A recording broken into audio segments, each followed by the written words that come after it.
Hello guys, good evening and merry Christmas. আজকে Christmas উপলক্ষে আমি চার্চে এসেছি। জানেন, ক্রিসমাস উপলক্ষে সেরকমভাবে আমি কখনো চার্চে আসিনি, এমনি সময় এসেছি। কিন্তু ক্রিসমাসে চার্চ চত্বরটিকে বা ওই চার্চটিকে কিভাবে সাজিয়ে তোলা হয় সেটা আমার সেরকমভাবে দেখার সৌভাগ্য হয়নি।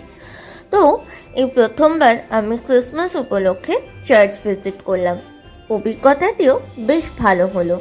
আচ্ছা, আপনারা কি জানেন যে ক্রিসমাস আসলে কেন পালন করা হয়?